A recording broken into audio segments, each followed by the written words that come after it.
Good morning, everyone. At this time, I'll call the Crow Wing County Budget Committee meeting for April 8th, 2021 to order. Looks like we have a relatively short agenda for today. So with that, Nick, if you'll walk us through the agenda.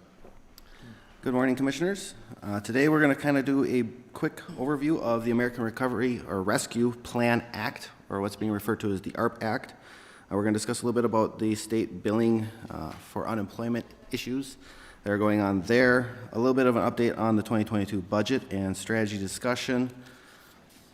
We'll do the financial status update, which is our normal, and then if we have any questions or any further discussion after that, we'll pick up from there. So starting off on the federal side, the American Rescue Plan Act was signed on March 11th. Based on what we know thus far, the first 50% payment from that is due to us 60 days from enactment of the law. So on March 11th, 6 days from that point, we don't have any guidance on how that's going to get to us, if we have to request it or any of that yet. We're still waiting for Treasury to give us guidance. We did meet or sit through a National Association of Counties webinar 2 weeks ago. It was meant to have the administration before us to give us insight into what the money could be used for. It was 38 minutes long with 4 minutes of actual substance telling us that they haven't met with Treasury yet. So hopefully we get guidance soon. The second 50% we can't receive until 12 months after receiving the first payment. So this is going to be a much slower process this time around. We have till 12/31 of 2024 to utilize the funds. So being planful and thoughtful through this one will be to our advantage. Part of the reason to be planful and thoughtful as well is there's a lot of money out there. The federal government is investing money into home assistance, rental assistance, mortgage assistance. There's funds being put out for infrastructure. The state is getting funds for infrastructure. The cities are getting money for infrastructure, including broadband. So we are all going to be seeking fairly similar things, I believe. So we want to be aware of what the other agencies are doing so we're not doubling up our payments.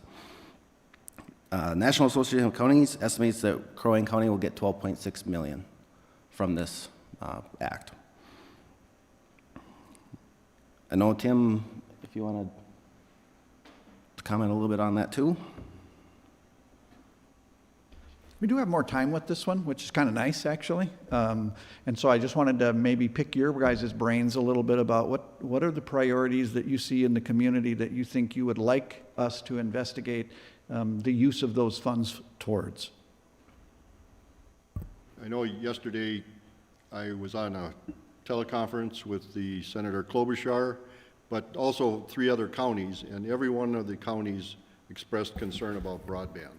And I think that that's looking at what the future is and how meetings will be conducted, how education may be conducted. I think it's going to be important that we take a hard look at that, see what kind of relationship we have. I know we have a good one with CTC, but what can we do with other providers to ensure that our county has those resources to attract people to our area. We know that they're moving here from the cities and that, and we want to make sure that we can handle that, but also on the education side. And I think we saw last year with the pandemic, the experience was that some of those younger kids were not having access to it. It's very impactful for them. I guess the younger ones would probably be better in class, but as you get a little bit older, we need to make sure that all areas of our county have access to high-speed internet, not some dial-up program. And I know I talked specifically about the eastern side of the county and the southern part of the county where we have fewer people and access is somewhat limited, greater than on the western part of the county. So I think every county recognizes that that's important, but I wanted Senator Klobuchar to understand what our concerns were with being dependent on the hospitality and tourism industry, that we need to have that connectivity for everyone, but also our small manufacturing businesses. And we don't have a lot of those, but the ones that are here are important to us, and that we have to make sure that the high speed is what they're getting, not something that doesn't meet their needs. So that was one of my primary points with the senator. I don't know if other commissioners have other issues that they think should be considered, but that would be my primary one.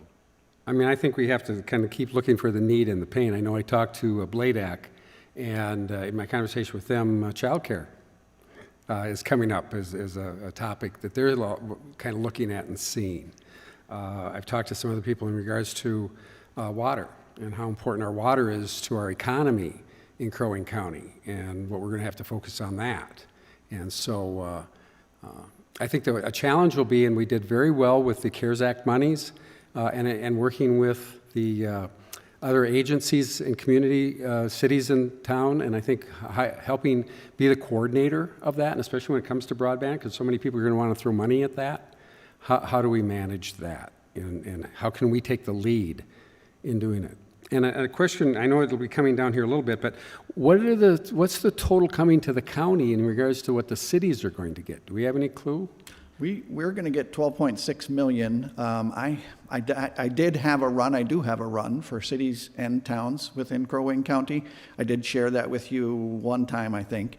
I don't recall what that total is, but I have it and can supply it for you again. Right. But it's substantial. It is going to be substantial, I think. 12.6 is the minimum that we're going to get from the county. We're also potentially going to get more municipal payments as well. And we will also receive the allocation for the FAD and the SAD.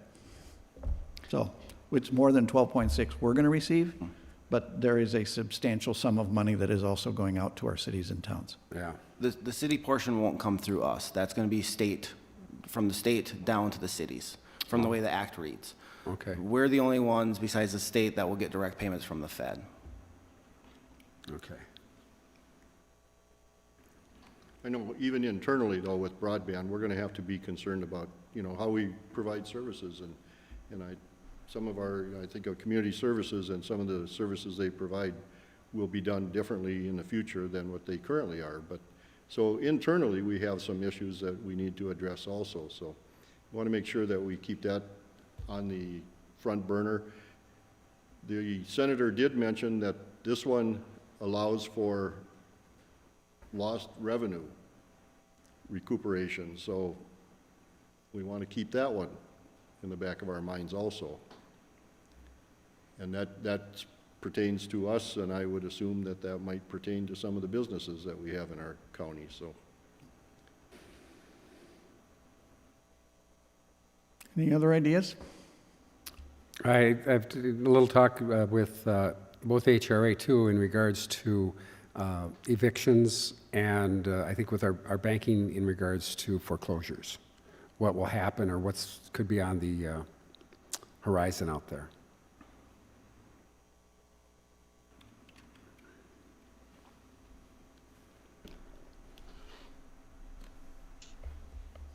I've got a question, I guess. Go ahead, Commissioner. Could we, so this is totally, Tim, up to our discretion. So, I guess we've been told that our coffers at Crow Wing County are kind of, reserves are down. So could we build up the reserves with this money or not? Or is it just what the expenses that we've paid out for the pandemic? I think that we will be able to reimburse ourselves for the staff costs associated with our COVID responses, and that is particularly within law enforcement and public health. And so that will translate into some fund balance growth for us because, of course, those were budgeted. So I do think that there will be room for fund balance growth here and reimbursing us for the costs that we've already incurred. This one's going to be more flexible than CARES, but there will still be some requirements on it. There will still be some limitations on it. Is there any possibility that we could do another round of like a $5,000, not a $10,000, but a $5,000 grant, not to be paid back to our businesses? So I guess I kind of look at it just that when we get this influx of money, if we give those to businesses, it helps them thrive, which in turn helps our whole community thrive. is there any possibility we could do another round of that? Is that a possibility with that money? I believe it is, and absolutely, we could do that. Do you have any specific businesses that you think have the greatest remaining unmet need that we should target? Well, not right off the top of my head, Tim. I mean, this is just, yeah, I've been thinking about this, but I'm just wondering if, if we look at what we gave out before with the CARES Act dollars, and I think we gave out $10,000 grants. Up to, yep. And then up to, and then, if we just limited it to 5,000, we could, and had people apply, see how far we could go with it, I guess. And I mean, we could, you could have people apply for it, and then when the we set aside a certain amount of money, and when that's gone, then that's all the applications that we're going to take, I guess. But I don't know, I guess I just feel like a portion of it, I think it's, if we want to get our economy and get things going in Crow Wing County, I think giving an infusion of cash to businesses to help them, because I think they've been affected the most. I don't know, it's just you're asking for ideas. That's my thoughts on that. Yep. Thank you. Yeah. And Tim, I think where Paul's coming from too, our landlords have not gotten some of the support in the PAC. They didn't really qualify previously. I know that's been a concern. And I think that Tyler at Bladeac also has some other businesses that maybe were on the cusp that didn't get the benefits at that time that they did. So there is some possibilities there. Thank you. Thank you.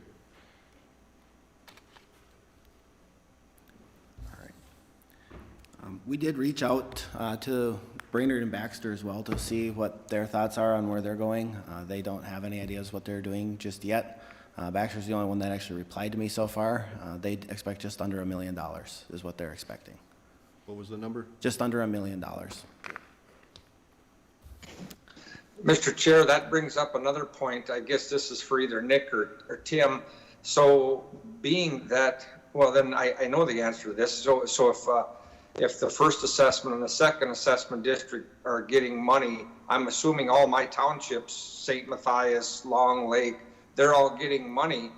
What happens if they decide that, you know what, we're just going to give it to Crow Wing County? That will increase the amount of money that we have for distribution, wouldn't it?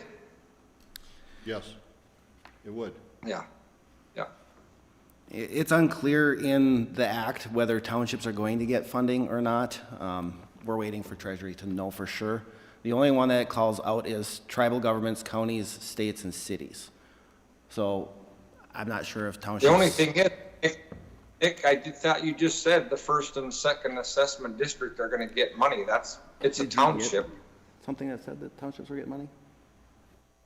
Mr. Chair, members, I have seen a run for both cities and towns, and so I believe that townships are going to get it. I believe that cities are going to get it.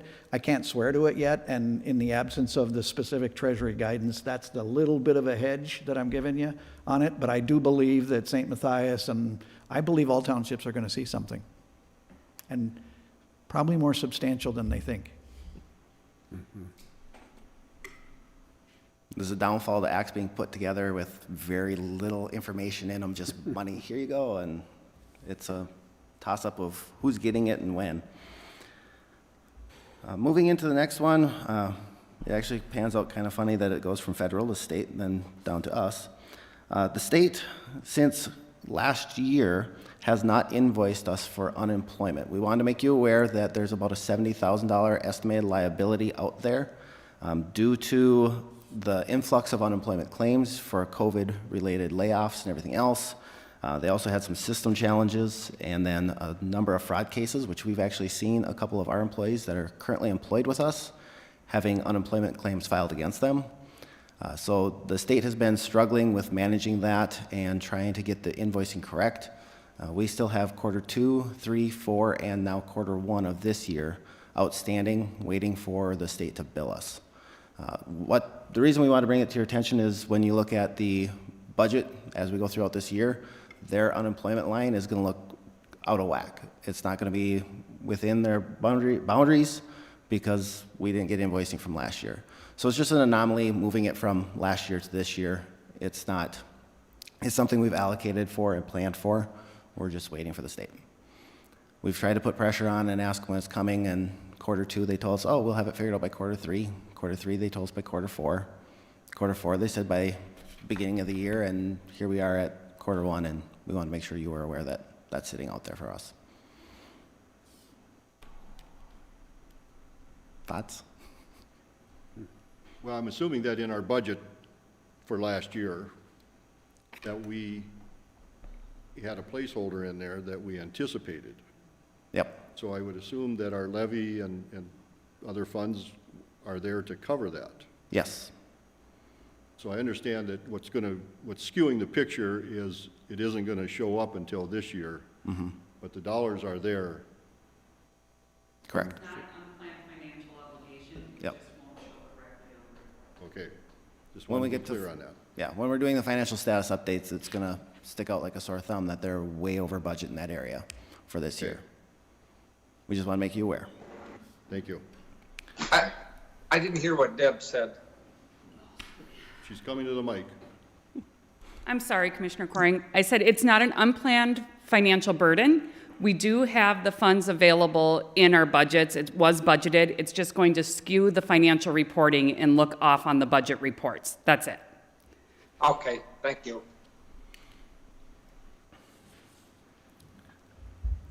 All right, moving into the 2022 budget update and strategy, we are already starting all of our conversations and discussions with SMT members and business managers to start planning. Finance has met with all of the SMT members outside of Mr. Hool, which we're actually meeting this afternoon, to kind of discuss their pressures that they're seeing for the 22 budget and what impact that will be. Our plan for that is to take that and accumulate it all together, put that before SMT and give them kind of an update of where everybody's at so we can be a little more upfront in managing what that levy rate's going to be, where in the past we've allowed everybody to put their stuff in and then we bring that to them. We're trying to be a little more preemptive this year. Capital projects budget will begin April 12th. It's about a 5-week process for the members of the budget committee to get everything put together into the system. Then that will be presented to SMT for them to navigate down to the amount that we will spend out of CIP. Traditionally, it's been about $4 million. I don't know that there's any plan to do anything outside of $4 million for CIP this year. $4 million for CIP. So we'll try to go back to a normal CIP budget and process this year. We did rebuild that fund balance last year, so we're in a position where we should be able to do a normal cycle. Can I just add one thing to that too, Mr. Chair? With regard to the CIP plans, that is one of the things we'll be looking at those projects as to whether or not they qualify for those American Rescue Plan dollars. That is one way we talk about building our fund balance, building our reserves, by utilizing other alternative funding sources that will help build those fund balance reserves. We know that the plan does allow for infrastructure projects. There may be some of our facilities projects that would qualify for those types of designation, if you will, that we would be able to utilize those dollars to pay for those CIP projects. So we'll be looking at that plan as to what's the best funding source for each one of those projects. Good. A request that we have going through the budget calendar and then hearing last year that there was a need for more details, more information into the budget. We're asking if you would be interested in adding a second budget committee meeting in August around that week of the 23rd through the 27th and convert that first one on the 12th into a budget workshop to allow SMT, the business managers, as well as all of you to be together in one room and actually go through in detail department by department to see what those budgets look like, what the pressures are that they're seeing, so that you get a much more detailed look. It would be probably half a day to a full day for the workshop on the 12th, and then that third week in the month, adding that additional for us to be able to take what comes out of that workshop, modify the budget, and then bring that to you again. And then that gives us another opportunity too, if there's additional changes that occur in that week, to make modifications before the Budget Committee in September, so that when we get to the preliminary levy certification, our budget is pretty close to right on where it should be, so that when we send out the truth and taxation forms, what they're being provided is pretty close to what that final will be. Is there interest? I have a lot of interest in I that. like it. Yeah. Commissioner Coring, thoughts? Yep, that sounds fine. Thank you. Commissioner Hoag, Commissioner Franzine, I think you have a consensus from all of us that we should add that date. Okay, is there a particular day of the week in the 23rd to the 27th that would be best? Would we like to try and keep it as a Thursday, or? Mr. Chair, just so you know, the 24th is the county board meeting. Okay, so we get to August.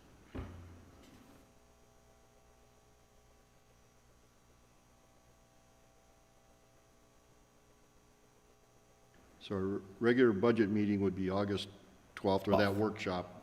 Is Yep. that the workshop then? Yep, And so then the second budget meeting, as noted, the 24th is one of our regular board meetings. Preferences? Stick with another Thursday, the 26th? Does that, Makes sense. Commissioner Coring, does that August 26th work for you? Yeah, you know what, Mr. Chairman, whatever, this is my total obligation to the county, and so whatever date it is and time, I will be there. All right? we'll put it Set as the for 26th. Perfect. At 9, Is that, pardon me? at 9 o'clock. At 9 o'clock, yes, thank Yes. you. Thank you. I'll send it out.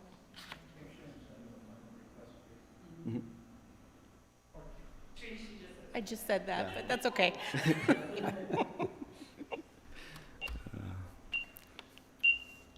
All right. Moving into financial status update. Last month, we gave you a written report. We don't close until the 10th of the month, so I'll give you the update that we have based on the information I had yesterday, and then we'll provide a written summary like we did last month, either tomorrow or Monday, depending on how the closing process goes. Starting in general fund, we are continuing to overperform in revenues. This is still due to that property tax timing. That is the majority of our funds that general fund gets, so it has a pretty significant impact on how we play out month over month. It is notable, though, that our investment income is well under 50% of what we budgeted. Our interest rates are ridiculously bad. Our money market account is at 0.02% interest. We just reinvested a CD at 0.18, I believe it was, for a 6-month. We are trying to stick with shorter term CDs right now because we are seeing those interest rates start to climb. As the bond municipal market starts to climb up in interest rate, our rates kind of follow along with that. We are working with Bremer to review our options of what we can do with the money that's sitting in our money market account. If we can put that into something that's really short term that can get us a 0.1, it's a lot better than 0.02. So we're actively working with Bremer to try and figure out how we can boost our investment income. Don't have high expectations. Hopefully the year looks better by the end and we start seeing normal interest rates, but you never know. As said, I think before the meeting, with the way COVID went, you can't predict very far into the future lately. On the expense side, we are under budget, primarily related to personnel services, and we'll get into that a little bit when we get to the sheriff's office. Highway is overperforming in revenues. That's due to timing of the state aid and continued performance of the lost, and then they're under budget with expenses, again, due to timing. Community services is overperforming in revenues. It's the property tax timing and then our grants. I have actually written in here overperforming, but when I was talking to Teresa, it's more about the timing of our grants. We're under budget in expenses. Our public aid assistance and our supplies and materials are under budget through the end of March.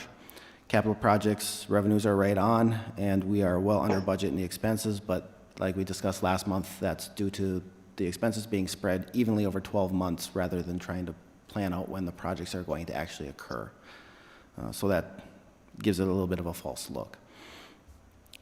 Getting into a little more detailed, governance services, revenues were at 149.8% of budget. The attorney's office continues to overperform in their charges for services. This may begin to decline. We're not aware yet of where that's going to go. Expense side for governance services, it's trending right on budget. It's at 99.87%. There is actual higher level of expenses for our contracted attorney fees due to the COVID response and due to COVID response. Administrative services, revenues are at 97.01%. Licenses and permit revenue is spread over 12 months. We don't collect it until usually mid-March, so it is a little behind schedule, and it gives us a false look of our revenues on that side. We're going to look closely at that one for next year to try and get that to be timed with when we actually expect those revenues, so it gives us a much better monthly picture and is more accurate. Expenses are at 97.3% of budget. We see our supplies and material down 39,607. Combination of building maintenance supplies as well as office supplies being well under budget at this point. Not necessarily a bad thing. That's a good area to be under budget. We don't need the supplies and aren't spending the money. Land services, revenues are at 134.62% of budget. Permits continue to overperform as well as charges for services, which is our recorder fees and fees related to the processing of documents. We're 64,000 higher in permits than what we've budgeted thus far and 43,000 higher in charges for services. We're continuing to see that demand on our recorder's office, even into this year already. Expenses were at 98.28% of budget. Everything within that line or that section was trending pretty close to where they should be. The Sheriff's Office, our revenues are at 93.7. Oh, go I ahead. got one question. On the, what was the last one that you covered? Land Services was the last one. Expenses or? Is the amount that they're over on revenue, the 60 and the 40, is that year-to-date, or is that a projection for full year? That is year to date. Thank you. Yep. Everything that's in this is year to date through the end of March. Sheriff's Office was at 93.79% on revenues. Their federal grants are under what they expected to receive by this point, and their miscellaneous revenue is also under. This is a timing thing. The grant paperwork was filed, but we haven't been reimbursed or sent the money yet. So it's just timing at this point. Expenses are at 89.03% of budget. It continues to be the same conversation we had last month of jail expenses are down, but we also see personnel expenses well below. We have a number of open positions there. Some of those were planned to leave open for a little while as we navigated through COVID. I know they are refilling some of those positions now, but personnel services is under budget by $346,000 through the end of March.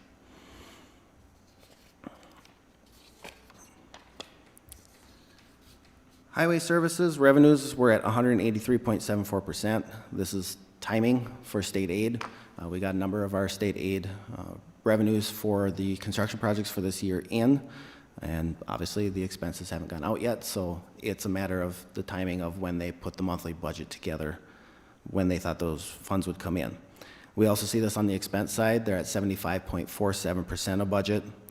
The contract payments that they expected to make by this point and right-of-way purchases that they expected to make to this point are well below what was budgeted. This should level out and get back in control of budget by the end of the summer. So Nick, I have a quick question on, we're hearing more and more about timing issues. Is this normal this time of year for all these grants to have those kind of issues, or for the budgets to show those kind of issues? When it comes to the grants and the state aid dollars, there is always variance in when the state actually reimburses us or pays us for those portions. So it's very common, especially for highway in particular. That is very, very normal. I know Sheriff's Office, that federal grant, the paperwork was submitted on time, but it didn't, when they anticipated to receive it versus when the Fed's actually going to submit it and pay it are two different things.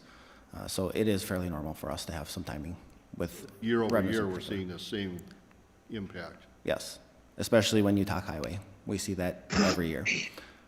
They are trying their best when they put the budget together in July to determine what the next year is going to look like based on the last few years, but it doesn't always work out depending on when frost comes out and a number of other things there too, so. Okay, We I've keep, got a question, if you're done. go ahead. So Nick, I've heard you say this a couple of times now, and you said highway services. So I always thought we had departments. Are we changing them to, they're all, every department is a service now? No. I guess, no? it's just wording is all it is. Oh, Everything else is labeled in our financial system as services, as well as highway in the financial system. So it's taking the information from the financial system. oh, okay. Any further questions? Okay. Jumping to community services, revenues were at 125.9% of budget. We'll get back into timing again here. The timing of the timing of funds from the Q4 mental health initiative reimbursement was received in March. That helped us see that overperformance in that area. So here we have the opposite. Now the timing is ahead of schedule.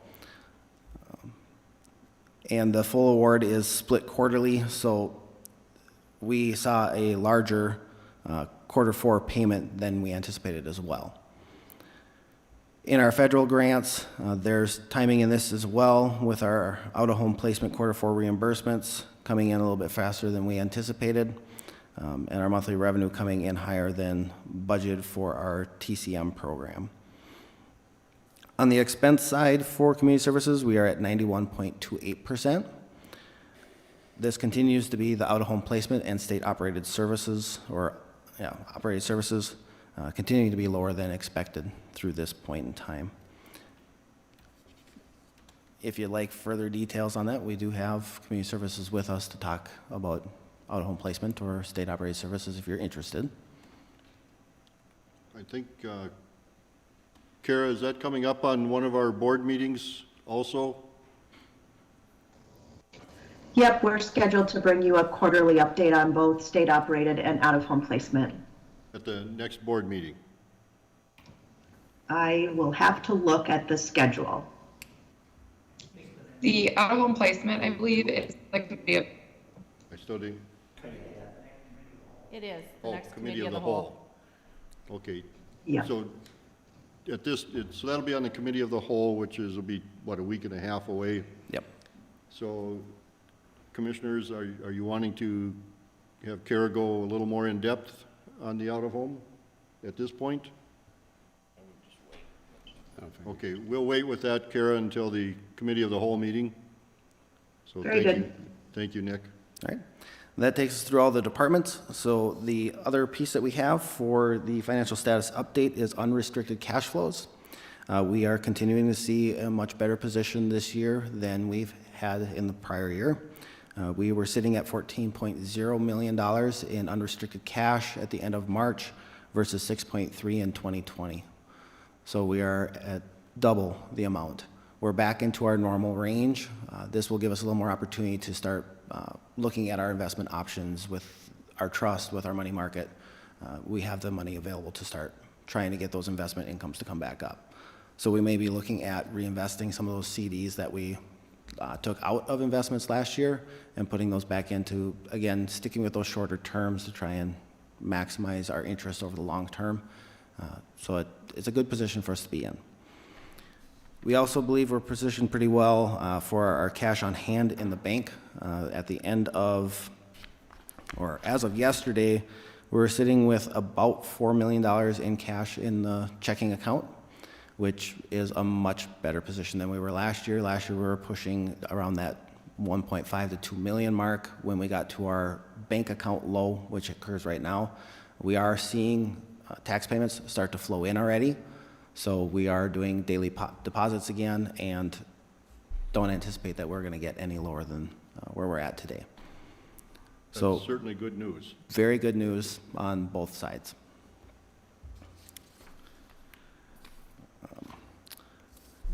Also wanted to let you know that we are continuing to navigate through the audit and creation of our financial report. The audit is very focused on CARES lately. There are a number of things that OSA has changed their mind on after the fact that will probably end up getting us. They did determine that school districts are subrecipients now, and they determined that last week. So we had to submit subrecipient grant agreements to all of the school districts, and we'll need them to sign that. It will end up with a comment in our financials because we didn't have that in place. It'll be a minor piece because we did rectify the situation by reaching out, but us and pretty much every other county are in the exact same boat for this one. Our audit firms, as well as the counties, did push back on OSA, and OSA didn't want to hear it.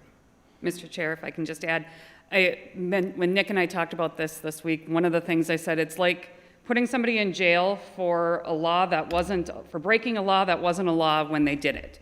When you come back after the fact and say, this is how you needed to report it, but you weren't told that's how you need to report it before the report is due, it's a little bit difficult to know how you're supposed to do things.